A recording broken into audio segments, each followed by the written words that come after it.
बृहत वाङ्मय में कहा गया है, समावयन्ता वयनाभिघाया कन्नं गया दुम्मणियं जनन्ति धम्मोत्तिकिच्चा परमग्ग सूरे जे इंदिए जो सह ई सपुज्जो। हमारे भीतर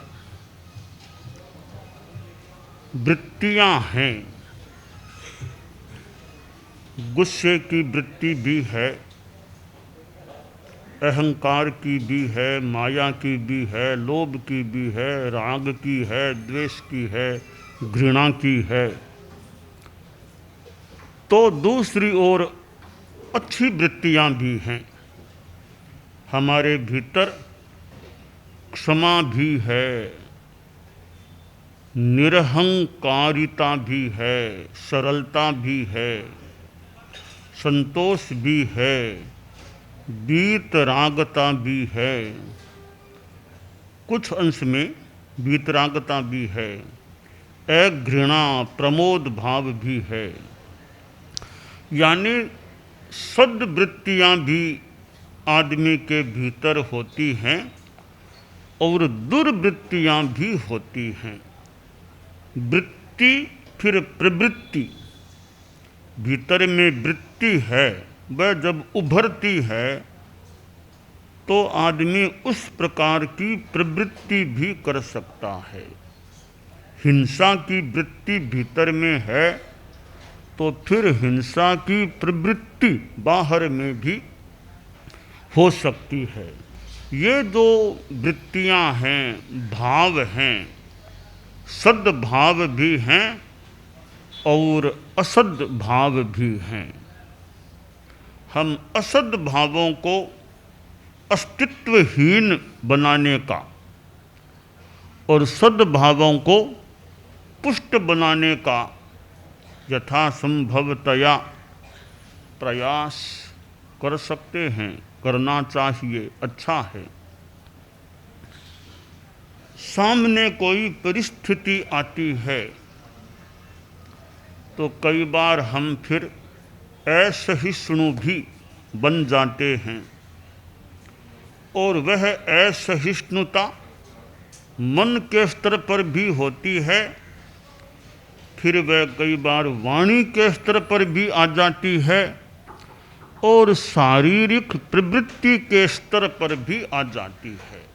जैसे किसी ने हमारे बारे में या हमारे माइतों के बारे में अपशब्द बोल दिए, गालियां दे दी, माता पिता का नाम लेकर गालियां दे दी,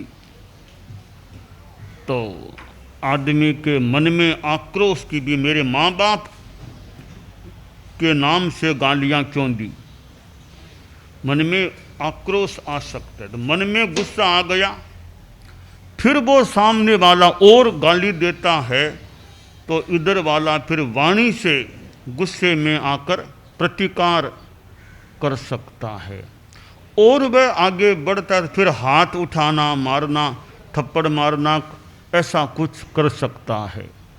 तो असहिष्णुता पहले मन में आई, वाणी में भी आ गई और थप्पड़ आदि के प्रहार के रूप में शारीरिक स्तर पर भी आ गई। तो असहिष्णुता भी तीन प्रकार की हो जाती है। मानसिक असहिष्णुता, वाचिक असहिष्णुता और शारीरिक असहिष्णुता। क्षमा यानी सहन करने की वृत्ति यानी सहिष्णुता, समूच सहने, क्षमते सहन करना, सहन करता है। तो क्षमा तो सहन करने की प्रवृत्ति है, उसका हमारे में विकास हो। और निरहंकारता भी साथ में जुड़ा हुआ तत्व है। गुस्सा और अहंकार, अहंकार है फिर गुस्सा भी, ये कुछ अपने आप में मानो मित्र जैसे हैं, जुड़े हुए हैं, गुस्सा और अहंकार। आदमी अहंकार को छोड़ दे, यदि हमारा अहंकार चला गया तो फिर गुस्सा रह नहीं पाता। तो सहिष्णुता का विकास हो, परम पूजनीय, परम वंदनीय, परम आराध्य, परम स्तवनीय, प्रातः स्मरणीय भगवान महावीर के जीवन वृत्त को हम देखें, पढ़ें। उन्होंने किस प्रकार क्षमा धर्म का आराधन किया होगा, कितने परिसह उपसर्ग साधना काल में उनके सामने आए, और आने को तो केवल ज्ञान हो जाने के बाद में भी कुछ प्रतिकूल परिस्थिति मानो आई, परंतु उनके सामने दो, यानी उनकी विद्यमानता में दो साधुओं का प्रणाश भी हो गया, कर दिया गया। तो सर्वानुभूति सुनक्षत्र, यानी अपने शिष्यों का यों हनन, हत्या, प्रणाश हो जाना। तो खैर उस समय तो वे तीर्थंकर थे, वीतराग पुरुष थे, केवल ज्ञानी थे, तो उनके भीतर तो राग द्वेष था ही नहीं। साधना काल में जब वे वीतराग नहीं बने थे, तब भी किस प्रकार उन्होंने उपसर्गों, परिसहों में, कठिनाइयों में कैसे समभाव रखा होगा। एक और जहाँ चंड कौशिक सर्प की ओर से मान लो कठिनाई, उपसर्ग जो भी, और देवेंद्र के द्वारा प्रणमन किया जाना, एक प्रतिकूल परिस्थिति तो दूसरी अनुकूल परिस्थिति, दोनों में जो निर्विशेष सम रहे। पन्नगे च सुरेंद्रे च कौशिके पाद संस्पृशि निर्विशेष मनस्काय श्री वीर स्वामिने नमः। कि पन्नग सर्प, चंड कौशिक सर्प, नागराज, सांप की जाति सांप, एक और उसने भी स्पर्श किया, पाद संस्पृशि, उसने भी पाद स्पर्श किया। तो एक तरफ चंड कौशिक और दूसरी तरफ कौशिक इंद्र ने भी मानो नमन किया। दोनों स्थितियों में जो सम रहे, निर्विशेष रहे, ऐसे वीर स्वामी, महावीर स्वामी को नमस्कार। तो परमाराध्य भगवान महावीर ने सहन किया, या जो भी स्थितियां आईं, किस प्रकार उन्होंने उन स्थितियों में समत्व भाव रखा होगा।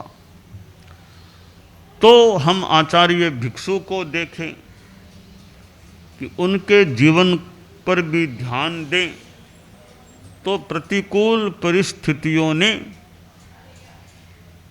उनका भी मानो एक कष्टदान का कार्य कह दें, जो भी कह दें। स्थितियां सामने आईं और किसी ने कुछ बोल दिया, किसी ने यानी स्थान नहीं मिला, स्थान मिला तो वापस चला गया। ऐसी जो भी स्थितियां, जो प्रतिकूलता वाली उनके सामने आई, तो कैसे उन्होंने अपना भाव रखा होगा। परम पूज्य आचार्यों के जीवन में ऐसी परिस्थितियां, हम आचार्यों के जीवन वृत्त को पढ़ें तो किस प्रकार की स्थितियां उनके सामने आई हैं। और ऐसे कोई भी आदमी हो, सातों सुख जीवन भर मिलें सदा सुख ही रहे बाह्य रूप में कहना कठिन है। सातों सुख मिलना जीवन भर रहना संभव न भी हो। पहलो सुख निरोगी कायार, ये 7 सुख जो कहे जाते हैं, जिंदगी भर सातों सुख रह जाएं कहना मुश्किल है। तो ठीक है, अपनी समता की साधना रहे, वो सातों सुख तो रहे न रहे, पर साता, समता रूपी साता वो भीतर में रहे। और तो भाई अपने कर्मों का योग है, पुण्य पाप जैसे कर्मों का। पहले के बंदे वे हमारे पुण्य पाप हैं। और तो साथ में क्या जाएगा, क्या जाता है? तेजस शरीर साथ में जा सकता है अगले भव में, और यह कार्मण शरीर पुण्य पाप जो भी बंधे हुए हैं वे साथ में जाते हैं। तो साथ में क्या जाता है? तेजस शरीर साथ में, और पुण्य पाप जो कर्म बंधे हुए हों, जो भी कर्म, वे साथ में जाते हैं जब तक मोक्ष न हो जाए। तो क्षमा रखना, धैर्य रखना। साधु के जीवन में भी कठिनाइयां, और आप गृहस्थों के सामने भी प्रतिकूलताएं आ सकती हैं। कभी पारिवारिक कठिनाई आ जाए, परिवार में बीमार हो गए, वो बीमार हो गया, फिर वो बीमार, वो दुर्घटना में वो हो गया, ऐसा हो गया, एक्सीडेंट, ऐसी स्थितियां। फिर कभी आर्थिक समस्या, कभी रेड पड़ गई, कभी कुछ हो गया, ऐसी स्थितियां आ जाती है। कभी व्यापार आदि में नुकसान हो जाए, वो स्थिति आ जाए, और कभी परिवार में आपसी मनमुटाव की स्थिति बन जाए। तो ऐसी कई विपरीत या प्रतिकूल परिस्थितियां गृहस्थों के जीवन में भी आ सकती हैं। और कभी अनुकूलताएं भी आ जाए, कभी आर्थिक दृष्टि से बहुत अच्छी उन्नति हो जाए, और भी परिवार में भी अनुकूल स्थितियां हैं। तो ये अनुकूलता प्रतिकूलता ये चलती हैं, आ जाती हैं। बस मन में शांति रखने का प्रयास हो। अनुकूलता में भी शांति और प्रतिकूलता में भी शांति रखनी चाहिए। तो संपत्ति और विपत्ति, संपत्ति आ सकती है तो कभी विपत्ति भी आ सकती है। संपत्तौ च विपत्तौ च महता मेक रूपता। संपत्ति और विपत्ति में महान लोगों में मन की एक रूपता रहती है, रहनी चाहिए, सब में रहनी चाहिए, एक रूपता रहे। तो परम पूज्य आचार्य श्री तुलसी के सामने स्थितियां आईं, विरोध भी हुआ उनका, प्रशंसा भी हुई, स्तुतियां भी हुई, और निंदा कह दें, विरोध कह दें, वे स्थितियां भी सामने आईं। तो हम गृहस्थ हो या साधु, प्रतिकूल स्थितियों को भी झेलने के लिए हमारी तैयारी रहनी चाहिए। आज अनुकूलता है तो भविष्य में कभी प्रतिकूलता भी आ सकती है। यह चक्का है, चक्का, काल का चक्का घूमता है। कभी नीचे वाला भाग ऊपर आ जाए, फिर ऊपर वाला भाग नीचे चले। घड़ी का सुइया है, कभी सुइया ऊपर तो कभी वो सुइया फिर नीचे भी आ जाता है। तो इसी प्रकार हमारे जीवन में दिनमान हैं, परिस्थितियां हैं। कभी खूब अनुकूलता, बहुत उच्च स्थिति अनुकूलता की, तो कभी नीचे आने की स्थिति भी हो सकती है। आप गृहस्थों में कई एक समय इतने पैसे वाले, इतना नाम था, इतने पैसे वाले, बाद में थोड़ा वो सुइया नीचे की ओर आता है तो वो पैसे वालों का जो नाम था वो फिर कम हो जाता है, पैसे की स्थिति भी कम हो जाती है। कभी बहुत ऊंचे पद पर, राजनीति में कभी कोई बहुत ऊंचे पद पर था, मंत्री था और था, और कभी आगे के चुनावों में जीतना भी मुश्किल, हार जाता है। तो ये जीवन में ये काल का चक्का घूमता है, चलता है। तो सदा एक जैसे दिन सबके रह जाएं, यह कहना कठिन है। रामचंद्र जी के जीवन को, रामायण को देखें तो उनके सामने भी कठिनाई की स्थिति भी आई थी। एक और कितने बड़े यूँ आदमी, तो दूसरी ओर पारिवारिक समस्या भी हो गई, कठिन स्थिति भी आ गई। ठीक है, आ गई तो आ गई। तो हम अनुकूलता और प्रतिकूलता, इन दोनों में समता रखने का अभ्यास करें कि वह समता शांति का मार्ग है। पुरुषा अत्तानमेव अभिनिगिद्ध एवं दुःखापमोक्षसि, कि पुरुष अपने आप का ही अभिनिग्रह करो, इस प्रकार दुख से मुक्त हो जाओगे। अपना निग्रह, अपना संयम करो। अप्पा चेव दमे यव्वो अप्पाहु खलु दुद्दमो अप्पा दंतो सुही होई अस्सिम लोए परत्थ ये, कि अपने आप का दमन करो, आत्मा को दमन दांत करो। आत्मा का दमन करना मुश्किल है, आत्मा दुर्दम्य है, दुर्दम है, परंतु जो आत्मा संयमित हो जाती है वह सुखी बनती है। अस्सिम लोए परथय, इस लोक में भी और आगे भी संयमित आत्मा सुखी होती है। तो आत्मनिग्रह, अपने आप का निग्रह, आत्मा का निग्रह, शरीर, वाणी, मन और इंद्रियों का निग्रह हम करें, क्षमा भाव रखें, सहिष्णुता रखें, तो सुखी रह सकते हैं यहाँ भी और आगे भी।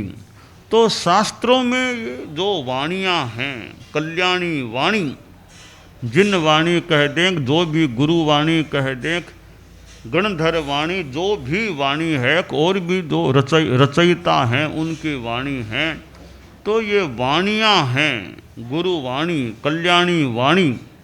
इन वाणियों को सुनने से, चिंतन करने से, पढ़ने से भी लाभ हो सकता है।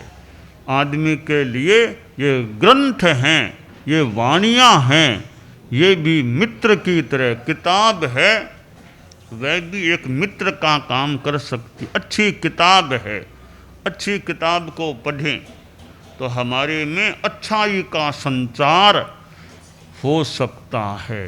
इसलिए आदमी अच्छी चीज़ को पढ़े, अच्छी बातों को सुने, अच्छी चीज़ को देखे, अच्छी बात सोचे, अच्छा कार्य करे। तो अच्छा देखना, अच्छा सुनना, अच्छा बोलना, अच्छा सोचना और अच्छा कार्य करना, सब अच्छा अच्छा करें तो हमारे भाव भी अच्छे रह सकेंगे, अच्छे बन सकेंगे। तो ये अच्छा ही बस, बुरी चीज़ों को क्यों देखने में रुचि लें, बुरी बातें ज़बान से क्यों बोलें, बुरी बातें क्यों सुनने में रस लें, बुरा चिंतन भी क्यों करें, बुरा कार्य हाथ पांव से क्यों करें। तो बुराई से बचें और अच्छाई की इच्छा रखें, अच्छाई के प्रति आकर्षण रखें। तो आकर्षण अच्छाई के प्रति है तो हमारे में अच्छाई का विकास हो सकता है। चित्र भी अच्छा चित्र देखते हैं, भगवान महावीर का फोटो आंखों के सामने आ जाए, मान आचार्य भिक्षु का फोटो सामने आ गया तो एक हम उनको देखेंगे तो मन में श्रद्धा भक्ति का भाव आ सकता है। तो भगवान महावीर का फोटो आगम को हाथ में लिया, प्रभु महावीर का फोटो सामने आ गया, भिक्षु स्वामी का फोटो आ गया, और भी हमारे गुरु हैं, आचार्य श्री तुलसी है, आचार्य श्री महाप्रज्ञ, जिनका असली फोटो मिलता है। और तो फोटो हैं, कोई कोई फोटो मान लो कल्पना से हो, कोई असली भी हो सकते हैं, पर गुरुदेव तुलसी को तो हमने जिन्होंने देखा है आँखों से, तो वो उनकी आकृति देखी हुई भी है। आचार्य श्री महाप्रज्ञ जी देखे हुए भी हैं, हमारे तो फोटो सामने आ गया, जो देखा था वही फोटो, उनका फोटो आ गया। इधर भिक्षु स्वामी का फोटो जो दिमाग में मान लो जमा हुआ सा है, भगवान महावीर आदि तीर्थंकरों के फोटो हैं, तो उनके वो फोटो चित्र सामने आने से, यानी हमने अच्छा देखा है, अर्थात हमने अच्छी चीज़ को देखा है, तो अच्छे को देखने से भीतर में एक अच्छे भाव पैदा हो सकेंगे। अब कोई फोटो लड़ाई झगड़ा करते हुए का, बच्चों का झगड़ा करते हुए का देखेंगे तो हमारे में वो पता नहीं भाव कैसे आए। हालांकि यूँ तो फोटो कैसा भी देख करके प्रेरणा, लड़ाई झगड़े का फोटो देख के सोचे रे मुझे लड़ाई झगड़ा नहीं करना, मुझे तो नहीं, ऐसा भाव भी आए तो आ जाए। ऐसे बस अच्छे महापुरुषों का चित्र है, उस चित्र से भी चरित्र निर्माण में किसी अंश में योगदान मिल सकता है। इसलिए देखें तो अच्छा देखें, अच्छा सोचें, अच्छा सुने, बोलें तो अच्छा बोलें, अच्छा काम करें, अच्छे की इच्छा रखें तो हम अच्छे बन सकते हैं।